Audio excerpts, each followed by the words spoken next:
Boa noite a todos. Nós vamos dar continuidade à nossa série de estudos sobre os vários títulos de Jesus que nós lemos no Evangelho segundo João, capítulo 1. Hoje vamos estudar Jesus como sendo o Cristo, o Messias. E encontramos algo relacionado com este título no versículo 41 do nosso capítulo 1. Então, André, um dos primeiros discípulos, encontra o seu irmão Simão e podemos imaginar o grande entusiasmo e a excitação quando ele convida Simão a conhecer Jesus, a encontrar-se com ele, e fê-lo nestes termos. Então, ele achou primeiro o seu próprio irmão Simão, a quem disse: achamos o Messias, que quer dizer o Cristo, e levou-o a Jesus. Achamos o Messias, achamos o Cristo. Durante séculos a nação de Israel ansiava pela vinda daquele que viria para salvar a nação. E usando a linguagem do Novo Testamento, para os libertar dos seus inimigos, de modo que pudessem servir ao Senhor sem temor. Era uma expectativa nacional. E esta expectativa era atiçada, era relembrada ciclicamente pelos profetas, que faziam profecias acerca desse Messias que viria mais tarde ou mais cedo, e que Israel ansiava que viesse mais cedo do que tarde. E cada menino que nascia naquela nação, sobre ele pesava também essa expectativa.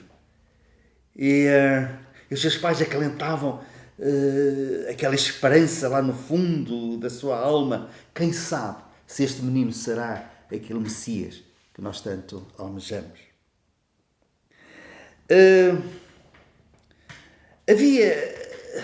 E há muitas coisas que nós poderíamos falar acerca deste assunto.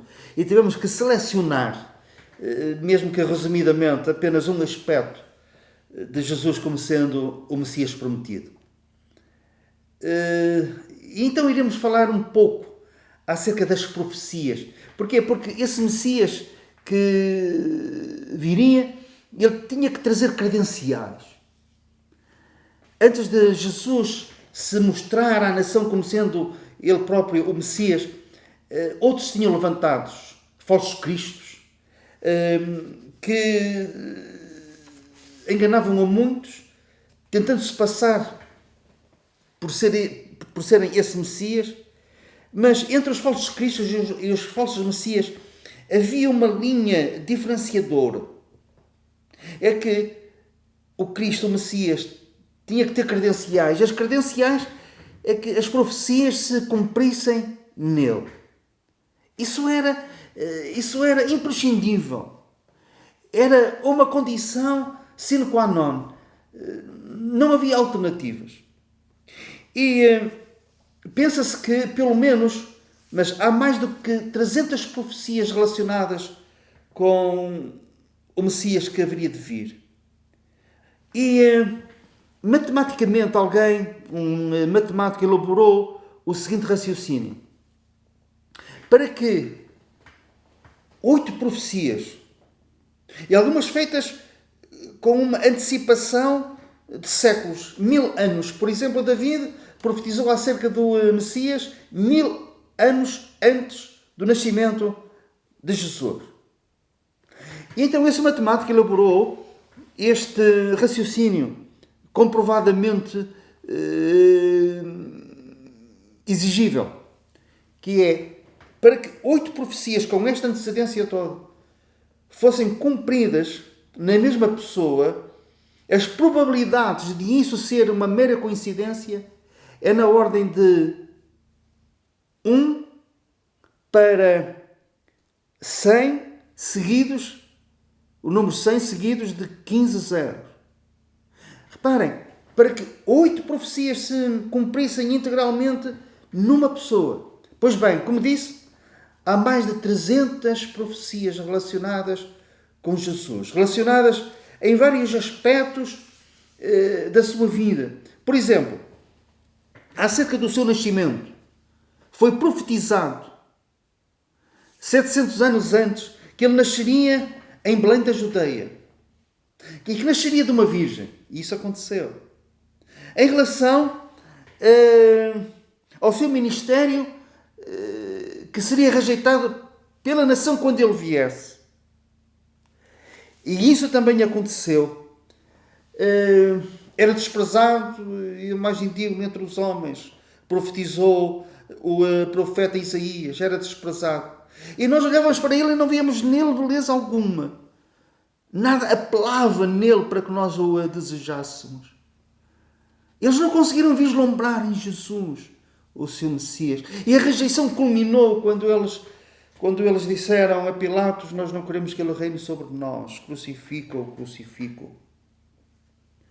E Jesus vinha com as credenciais. Ele vinha com essas credenciais. Nós lemos, por exemplo, entre outras coisas, os milagres que Jesus fazia, as curas dos doentes, dos enfermos, não deixavam a menor dúvida. Não havia fraude, não havia curas parciais,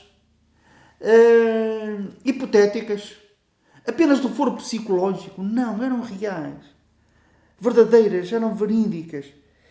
E, por exemplo, nós lemos em Mateus capítulo 8, a certa altura, chegada à tarde, trouxeram-lhe muitos endemoniados e ele, meramente com a palavra, expeliu os espíritos e curou todos os que estavam doentes.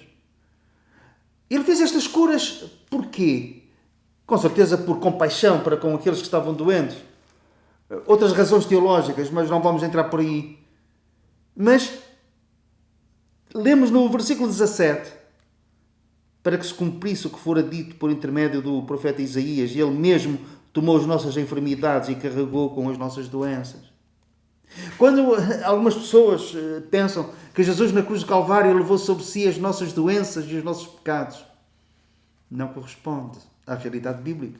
Ele levou sobre si os nossos pecados, mas as nossas doenças, quando Isaías profetiza, foi quando Jesus, no seu ministério terreno, fez estas curas. E porquê é que nós fazemos esta afirmação? Que alguns podem não estar de acordo, e nós compreendemos isso, mas o nosso versículo é claro, estes versículos, para que se cumprisse o que fora dito por intermédio do profeta Isaías, e ele mesmo tomou as nossas enfermidades e carregou com as nossas doenças. Hoje o Senhor ainda cura, segundo a sua soberania, segundo os seus planos, mediante uma oração de fé. O Senhor tem operado milagres. Mas desta forma, e todos eram curados, todos, e curou todos os que estavam doentes. Era para que a profecia de Isaías se cumprisse.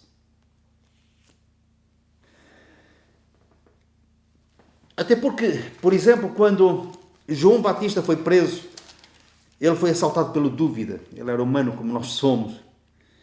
E a certa altura ele manda 2 dos seus discípulos ter com Jesus. Quando João ouviu no cárcere falar das obras de Cristo, mandou por seus discípulos perguntar-lhe: és tu aquele que estava para vir ou havíamos de esperar outro? Afinal, és tu o Messias ou não? E Jesus respondeu-lhe, disse-lhes: ide e anunciai João o que estás ouvindo e vendo. Os cegos veem, os coxos andam, os leprosos são purificados, os surdos ouvem e os mortos são ressuscitados. As credenciais do verdadeiro Messias. E quando Jesus veio, ele assume integralmente essas credenciais. Por isso ele tem autoridade para dizer: se não me credes, faça as minhas palavras, credam por causa das minhas obras. Porquê? Porque as obras comprovavam as profecias que tinham sido feitas em relação ao Messias. Em relação à sua morte, David, um milénio antes, ele profetizou acerca do Messias, não acerca dele próprio. Ele disse: traspassaram-me as mãos e os pés, fazendo uma alusão à morte por crucificação, que no tempo de David não era praticada. A morte por crucificação foi algo inventado, infelizmente, pelos romanos. Mas David profetiza que o Messias iria morrer desta forma. Em relação à sua morte, Outras profecias se cumpriram. Por exemplo, algumas frases que Jesus proferiu do alto da cruz. Deus meu, por que me desamparaste? Lemos isso no Salmo 22. A certa altura, Jesus, para que se cumprissem as Escrituras, ele disse: tenho sede. Uma profecia tinha sido feita acerca dele, dizendo: nenhum dos seus ossos será quebrado. Por isso, quando os soldados romanos, para apressar a morte dos 3 que estavam crucificados, Jesus no meio e 2 malfeitores, um à sua direita e outro à sua esquerda, eles quebraram as pernas aos 2 malfeitores. E a intenção era fazerem o mesmo em relação a Jesus. Mas havia uma profecia que nenhum dos seus ossos seria quebrado. E por isso eles aperceberam-se que Jesus já estava morto e ficaram surpreendidos. E não lhe quebraram as pernas. A profecia dizia que nenhum dos seus ossos seria quebrado. Isto é maravilhoso, sem dúvida. Acerca da sua ressurreição, David também profetizou: não deixarás o teu santo, não deixarás que o teu santo veja a decomposição ou a corrupção. E por isso, ao 3º dia, Jesus ressuscitou. E o seu corpo não viu, não experimentou a decomposição. Quanto à sua subida ao céu, nós lemos no Salmo 68 algo que exigiria um comentário muito mais longo, mas apenas vamos citar este versículo. O versículo 18 diz assim: subiste às alturas, levaste cativo o cativeiro, recebeste homens por dádivas, até mesmo rebeldes, para que o Senhor Deus habite no meio deles. Subiste às alturas, levaste cativo o cativeiro. E acerca de Jesus, o que é que nós lemos em Efésios, capítulo 4? Estava profetizado que ele iria descer às partes mais baixas da terra, ao seio de Abraão, onde estavam as almas daqueles que tinham morrido em Deus e estavam no lugar de bem-aventurança. Eles foram levados por Jesus para que o Senhor Deus habitasse entre eles. E essa profecia cumpre-se em Jesus. Então, em Efésios capítulo 4, lemos assim, versículo 8: quando ele subiu às alturas, levou cativo o cativeiro e concedeu dons aos homens. Ora, que quer dizer subiu, senão que também havia descido até às regiões inferiores da terra. Aquele que desceu é também o mesmo que subiu acima de todos os céus para encher todas as coisas. É este Jesus, uma profecia em relação à sua subida aos céus e levando para a presença do Pai aqueles que, como Lázaro, estavam no seio de Abraão. Então, Jesus o Messias. Sabemos que Israel agora está em incredulidade. Não reconhece Jesus, o Cristo, como o seu Messias. Mas virá o dia. Esse dia aproxima-se a passos largos. Virá o dia em que eles vão olhar para aquilo que traspassaram. Quando Jesus voltar à terra, eles vão reparar num pormenor importantíssimo e vão-lhe perguntar: que feridas são essas que tens nas tuas mãos? É que Jesus ainda hoje tem as marcas dos cravos nas mãos e nos pés. E quando eles atentarem nisto, eles vão reconhecer que aquele que eles rejeitaram e que foi crucificado, afinal era o seu Messias, que eles esperavam e ainda esperam. E o remanescente de Israel será salvo. Eles dirão: bendito aquele que vem em nome do Senhor. E Israel, que agora está em incredulidade, está em rejeição, será a cabeça das nações. E Jesus, o Messias, irá reinar sobre todo o mundo a partir da capital, Jerusalém. E todos aqueles que agora o confessam irão reinar com ele, com o Cristo, o Messias, que é o Senhor Jesus, o nosso Salvador também. Deus te abençoe.